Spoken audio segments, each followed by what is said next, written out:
I love superhero movies. I don't see how anyone wouldn't love them. Every time I watch them, the little child inside of me just gets really excited, like, oh wow, that bad guy just beat up all those other guys. Whoa, Blondie McHammerface just killed all those aliens with lightning. What? The Iron Person just blew up a tank and walked away like a badass. Oh, it's so amazing. But there's one hero, if you can call him that, who stands out among the rest. One that not only poked fun at fellow titans like the Avengers and Superman, but single-handedly became one of the best superhero movies of all time. That's right, I'm talking about Mr. Chimichanga himself, Deadpool.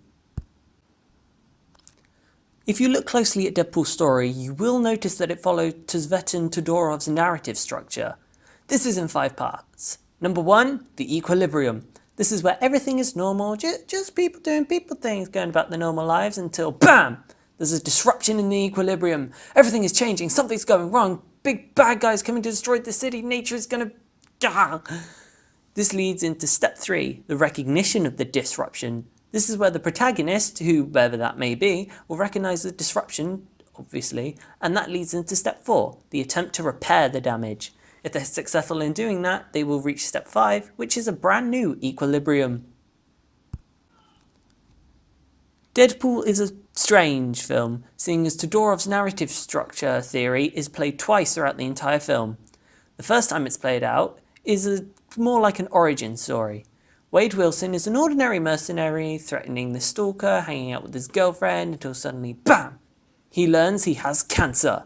Wanting to protect his girl from having to live with his death, he accepts the shady man's business offer to go to a strange institution that will cure his cancer and better, make him a superhero.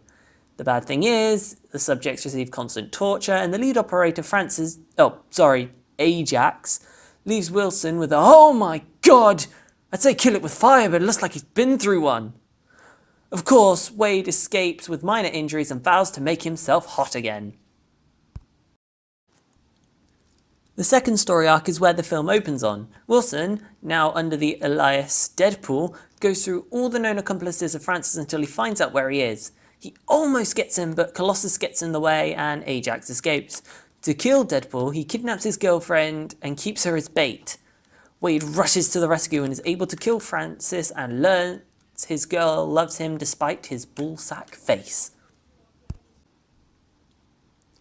All in all, pretty simple story, right? Hero is born, kills the bad guy, gets the girl, the end. Great. Same as any other superhero film. So why is this better than others of its kind, say X-Men Origins? Bad film. Because Deadpool takes traditional tropes throughout media and undercuts them with a meta comment aimed at us, the audience. You see, unlike other heroes, Deadpool has the ability to know that he is a fictional character and knows where the mysterious fourth wall lies. Oh, I'm touching myself tonight. Even without the meta-ness, Deadpool is still different. Instead of a powerful, self-sacrificing hero, Deadpool is a know-it-all jackass who's motivated to be a hero for completely selfish reasons. In fact, you can tell a lot about Deadpool and his movie as a whole from the opening credits of the movie. Don't believe me? Challenge accepted. Our first image is of a guy screaming out in pain as the song Angel of the Morning plays in the background. This song choice adds to the scene's ironic humour. There's a cut that passes by the camera that belongs to Rob L. Rob L? Who's Rob L? Rob Lionheart? Rob Lemongrab? Rob Liefeld, the co-creator of Deadpool and also cameos in this movie? Who knows? Oh hey look, it's Ryan Reynolds, the guy who plays our red anti-hero himself. I get the feeling there's going to be a lot of fourth wall breaking in this movie. Oh boy, the first look at Deadpool in this film. How does he look? Heroic? Intimidating? Oh. Fun side note, all the bad guys are dressed in dark colours while Deadpool is dressed in a deep red. This colour contrast in the scene is to help us distinguish between the characters. Okay, based on these facts from the opening, coupled with other sources such as the original comics, the rating of the film, the violence, and how it compares to other superheroes, this ain't your parents' Batman.